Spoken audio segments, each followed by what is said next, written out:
कमाऊ पिता बोझ नहीं होता, पर बिना माँ के पिता बोझ बन जाता है।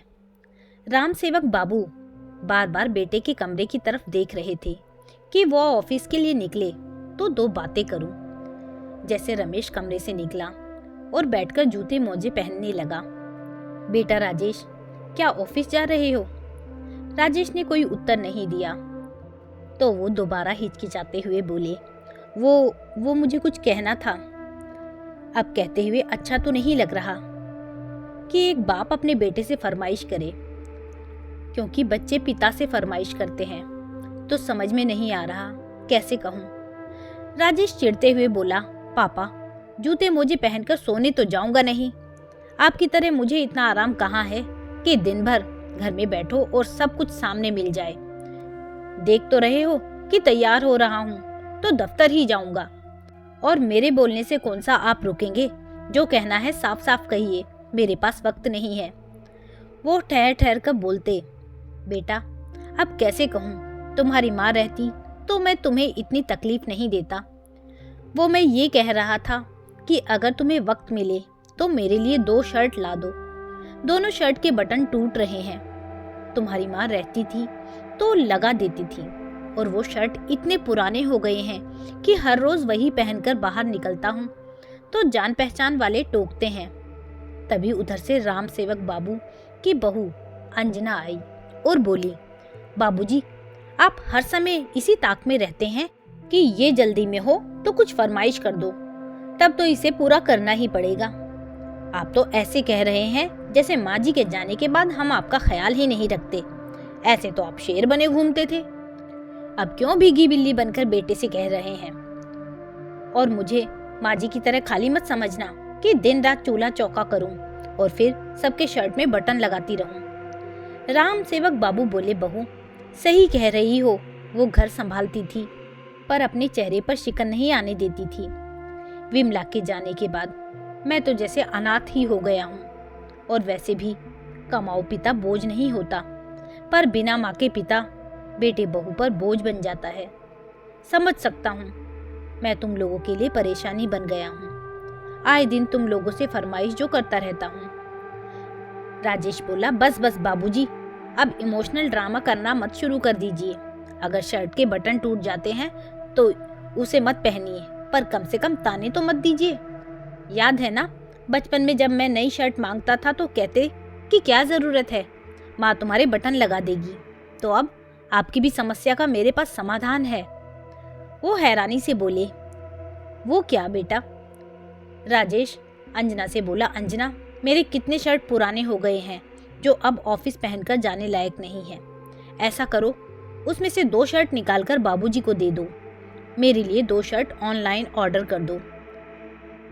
ठीक है बाबूजी, आपकी समस्या का समाधान हो गया, और पैसे कोई पेड़ पर नहीं लगे होते। इतना कहकर राजेश ऑफिस चला गया। उनके जाते ही अंजना बोली, बाबूजी क्या माँ जी ने आपको कभी नहीं बताया था? मुझे तो बात बात पर टोकती थी कि जाते हुए इंसान को टोकना नहीं चाहिए। आप तो ताक में बैठे रहते हैं। अगर मैं न रहूं तो आप अपने बेटे को चैन की सांस भी न लेने दो। इतना सुनाकर अंजना वहां से चली गई। दोपहर में राम सेवक बाबू फ्रिज से पानी की बोतल निकाल कर ला रहे थे। अंजना बोली, बाबूजी कहाँ चले? वो पलटकर देखने लगे। अंजना बोली, पानी की बोतल तो निकाल ली, पर कभी बोतल भरकर रखी भी है? अब शाम में अगर ये या कोई मेहमान आए तो मैं क्या करूंगी? मैं पानी लेने से मना नहीं कर रही हूँ, पर जितना पानी ले लेते हैं उतना ही भरकर भी फ्रिज में रख दीजिए। राम सेवक बाबू चुपचाप एक बोतल पानी भरकर फ्रिज में रख दिए और अपने कमरे में चले गए। शाम में अकेले उनका मन नहीं लगता। पत्नी को गुजरे हुए अभी साल लगा है, पर जीवन जैसे बोझ लगने लगा। यही घर था जब आते जाते उनकी पत्नी उनका हालचाल पूछती और चाय पानी देती रहती। अब तो बिना 2 बातें सुने पानी भी नसीब नहीं होता। क्या सच में पत्नी की मृत्यु के बाद एक वृद्ध व्यक्ति बच्चों के लिए बोझ बन जाता है? राम सेवक बाबू को तो कुछ ऐसा ही महसूस हो रहा था। शाम होते ही राम सेवक बाबू छोटे बच्चे की तरह घर से भागना चाहते थे। जैसे ही वे बाहर निकलने लगे, अंजना आई और उनकी तरफ 2 शर्ट फेंकते हुए बोली, लीजिए बाबूजी, ये दोनों शर्ट रख लीजिए और जिस शर्ट का बटन टूटा है उसे काम वाली से कहकर ठीक करवा लीजिएगा। शायद उसे आप पर दया आ जाए, क्योंकि मुझसे तो ये सब काम होगा नहीं। राम सेवक बाबू चुपचाप खुशी से एक शर्ट को खूंटी में टांग दिए और दूसरे को पहनकर बाहर पार्क में अपने जैसे कुछ वृद्ध व्यक्तियों के साथ बैठने चले गए। वहां उनका मन हल्का हो जाता था। वहीं उनके एक मित्र कैलाश बाबू बैठे थे। बातों बातों में वो बोले, राम सेवक बाबू, ये शर्ट क्या आपके बेटे की है? क्योंकि एक रोज वो मेरे बेटे से मिलने घर आया था, तब मैंने उसे पहने हुए देखा था। बेटे को ये रंग बड़ा पसंद आया था, उसने चर्चा भी की थी, इसलिए ये शर्ट मुझे याद है। राम सेवक बाबू एक पल को लज्जित हुए, फिर मुस्कुराकर बोले, कैलाश बाबू, अब क्या बताऊं, बेटा जिद पर अड़ा था कि बाजार चलिए, 2-3 नई सेट खरीद लीजिए। मैंने कहा, रोज दफ्तर जाते हो और 2-3 महीने में ही अपने पहने हुए शर्ट छोड़ देते हो, क्यों पैसे बर्बाद करना, और मुझे कहाँ जाना है तो मैं पहन लेता हूँ। पता है आपको, मान ही नहीं रहा था, बड़ी मुश्किल से माना है। इतना कहकर बेचारे झूठी हंसी दिखाने लगे। कुछ घंटे बाद घर लौटकर आए और शर्ट खोलकर दूसरी खूंटी में टांग दी और अपने पुराने शर्ट को पहन लिए। थोड़ी देर बाद बेटा दफ्तर से लौटा तो बहू ने उसके लिए गर्मा गर्म चाय पकौड़े बनाए। वही राम सेवक बाबू भी थोड़ी दूरी पर कुर्सी पर बैठे थे। अंजना चाय के साथ उन्हें भी 2 ब्रेड दी और बोली, बाबूजी, तेल की चीजें आपको हजम नहीं होंगी, इसलिए आपको पकोड़े नहीं दे रही हूँ। इतना कहकर वो पति के पास जाकर बैठ गई। राजेश राम सेवक बाबू की तरफ देखते हुए बोला, बाबूजी, क्या अंजना ने आपको शर्ट नहीं दी? राम सेवक बाबू बोले, हाँ बेटा, बहू ने तो दे दी। राजेश बोला, फिर पहनते क्यों नहीं हैं? राम सेवक बाबू बोले, आज ही पहनकर नीचे गया था। पर बेटा बोला, क्या हुआ, शर्ट फट गई या कुछ दाग लगा दिया? तभी अंजना बोली, हाय हाय बाबूजी, आपको पता है वो कितनी महंगी शर्ट थी, महीनों से ये पहन रहे थे। अभी 2 महीने पहले ही तो इन्होंने उस शर्ट को छोड़ा था। ड्राइवर कब से कह रहा था मुझे, सर की वो पुरानी शर्ट दे दीजिए, पर मैंने उसे न देकर आपको दिया, और आप हैं कि?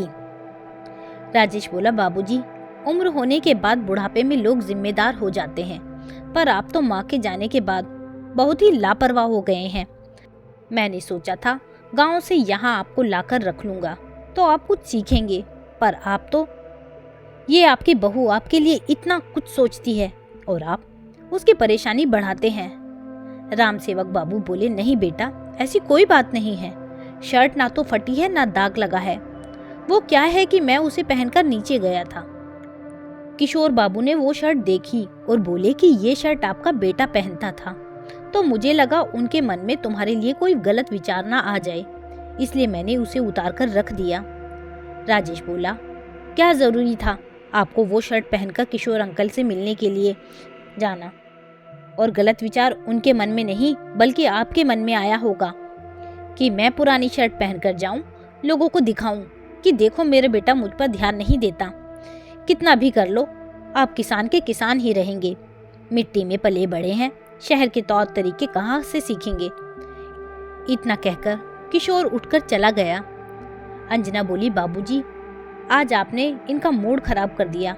ऐसा कीजिए, रात में आप अपने कमरे में ही रहिएगा, मैं आपका खाना वहीं दे दूंगी। राम सेवक बाबू बेचारे बिना गलती के 4 बातें सुनकर चुपचाप अपने कमरे में चले गए। अगले दिन अंजना फोन पर अपनी माँ से राम सेवक बाबू की शिकायत कर रही थी। क्या कहूँ माँ जी की जगह अगर बाबूजी चले जाते तो मेरे लिए अच्छा रहता। कम से कम माँ जी घर के कुछ काम करके मेरा हाथ तो बटाती थी, पर अब मेरे सर पर एक बोझ छोड़ गई। दिन रात कोई ना कोई बखेड़ा खड़ा करते रहते हैं, इससे अच्छा तो ये गांव में रहते। राम सेवक बाबू चुपचाप सुनकर अपने कमरे में ही बैठे रहे। वक्त बीता।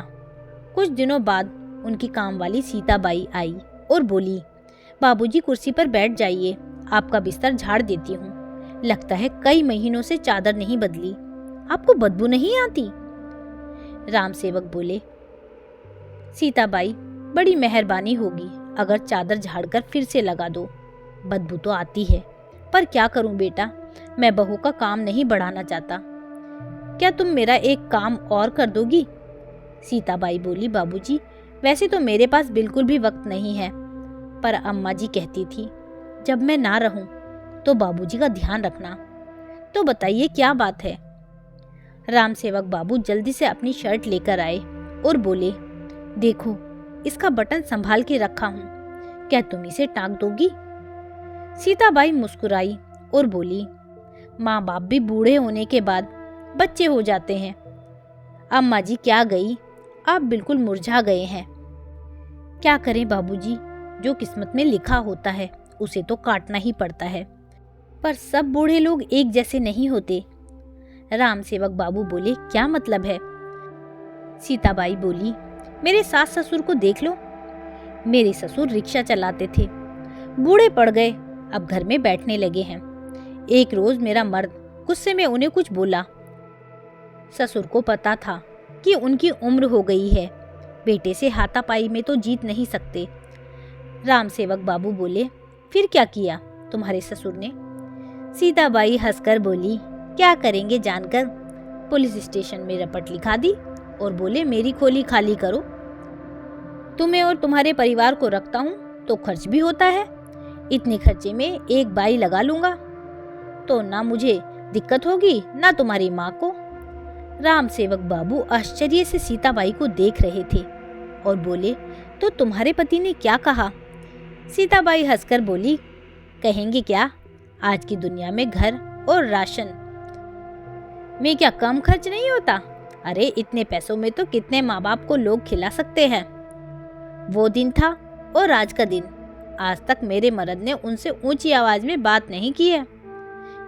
ये लो बाबूजी, आपका शर्ट हो गया तैयार। राम सेवक बाबू की जिज्ञासा बढ़ी तो वो बोले, सीताबाई एक बात बताओ, तुम्हारे ससुर ने तो तुम्हारे पति के साथ ऐसा व्यवहार किया, तुम्हें बुरा नहीं लगा? सीताबाई बोली, बाबूजी एक बात कहूँ, थोड़े दिन के सुख के लिए मैं अपना बुढ़ापा नहीं बिगाड़ना चाहती। आज अगर मैं अपने पति के साथ हो जाती तो हो सकता है कल को मेरा बेटा भी मेरे साथ वही सब करता। ना बाबा ना, मुझे बुढ़ापे में अपने बच्चों पर बोझ नहीं बनना। अपनी कमाई से अगर मैं बुढ़ापे तक खा सकती हूँ तो क्यों बच्चों पर बोझ बनूंगी? जो मेरा है वो जीते जी मेरा ही रहेगा। मेरे मरने के बाद ही पैसा और घर अपने बच्चों को दूंगी। इतना कहते हुए वो चली गई। सीताबाई की बातों ने उन्हें सोचने पर मजबूर कर दिया कि जब एक रिक्शे वाला रिटायर होकर अपने घर में इज्जत के साथ रह सकता है तो मैं क्यों नहीं रह सकता? मैं तो किसान था, भले मुझे पेंशन नहीं मिलती, पर ये घर और बाकी की संपत्ति मेरी ही है। 2-3 दिन विचार किया और बेटे से बोले, मुझे तुमसे कुछ कहना है, तुमसे कुछ बात करनी है। बहू बोली, क्या बात करनी होगी, फिर कोई फरमाइश होगी? राजेश बोला, बाबूजी ऐसे ही मुझ पर बहुत बोझ है, आप और मत पढ़ाइए। माँ के जाने के बाद आप बहुत परेशान करने लगे हैं, इससे बेहतर तो आप गांव में ही किसानी करते। मेरी गलती थी जो माँ के साथ आपको यहाँ ले आया। राम सेवक बाबू बोले, हाँ बेटा, माँ बोझ क्यों लगती, तुम्हारे घर का काम जो करती थी। छोड़ो उन पुरानी बातों को, मैं वापस गांव जाना चाहता हूँ। अंजना खुश हो गई तो राम सेवक बाबू बोले, मैं अपना पुराना मकान ठीक करवाऊंगा, तो सोचता हूँ इस घर को बेचकर गांव का मकान ठीक करवा लूं और फिर से किसानी शुरू कर दूं। अंजना बोली, बाबूजी ये तो सरासर धोखा है, आप मेरे घर को कैसे बेच सकते हैं? वो हंसकर बोले, धोखा? और तुम्हारा घर? ये घर मैंने अपनी कुछ जमीन बेचकर और कुछ लोन लेकर अपने नाम पर ली थी, तो तुम्हारा कैसे हुआ? रिश्तों में धोखाधड़ी तो मैंने कभी सीखी ही नहीं, पर झेली जरूर है। अंजना राजेश को देखने लगी। वो बोला, बाबूजी आपको ये सब करके क्या मिलेगा, और आखिर किसने आपके कान भरे हैं? वो बोले, मेरे कान किसी ने नहीं भरे, और एक बात कह दूं, मैं किसी पर बोझ नहीं हूँ।